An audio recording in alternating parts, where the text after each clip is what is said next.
একটা ছোট্ট গ্রামে থাকত এক ছেলে, ইয়ামিন। সে খুব দুষ্টু কিন্তু বুদ্ধিমান।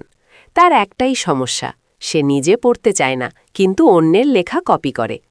মা যখন বলতেন পড়া করো, ইয়ামিন বলতো আচ্ছা মা, কিন্তু একটু পরেই খেলতে চলে যেত। পড়ার বই খোলা থাকত, কিন্তু মন থাকত খেলায়। স্কুলে গিয়ে সে বন্ধুর খাতা দেখে দেখে কপি করত। এতে তার কোনো কষ্ট করতে হতো না, তাই সে খুব খুশি থাকত।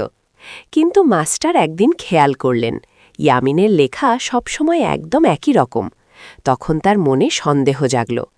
একদিন হঠাৎ মাস্টার ঘোষণা করলেন, আজ ক্লাস টেস্ট। সবাই অবাক হয়ে গেল। মাস্টার সবাইকে আলাদা আলাদা বসালেন, যেন কেউ কপি করতে না পারে। ইয়ামিনের বুক ধকধক করতে লাগল।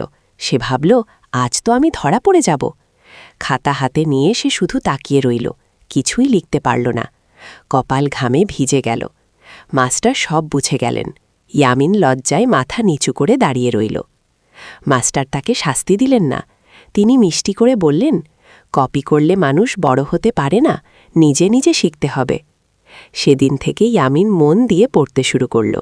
রাতে বাতির নিচে বসে কষ্ট করে পড়ত, লিখত, অনুশীলন করত। ধীরে ধীরে সে সব বুঝতে শিখল। তখন সে বুঝল, কপি করা ছিল তার বড় ভুল।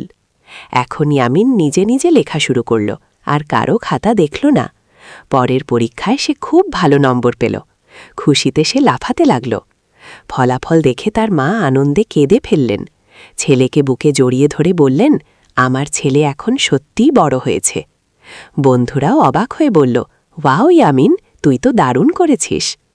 এখন ইয়ামিন নিয়মিত পড়ে। সে হয়ে উঠেছে ভালো ছাত্র, ভালো মানুষ।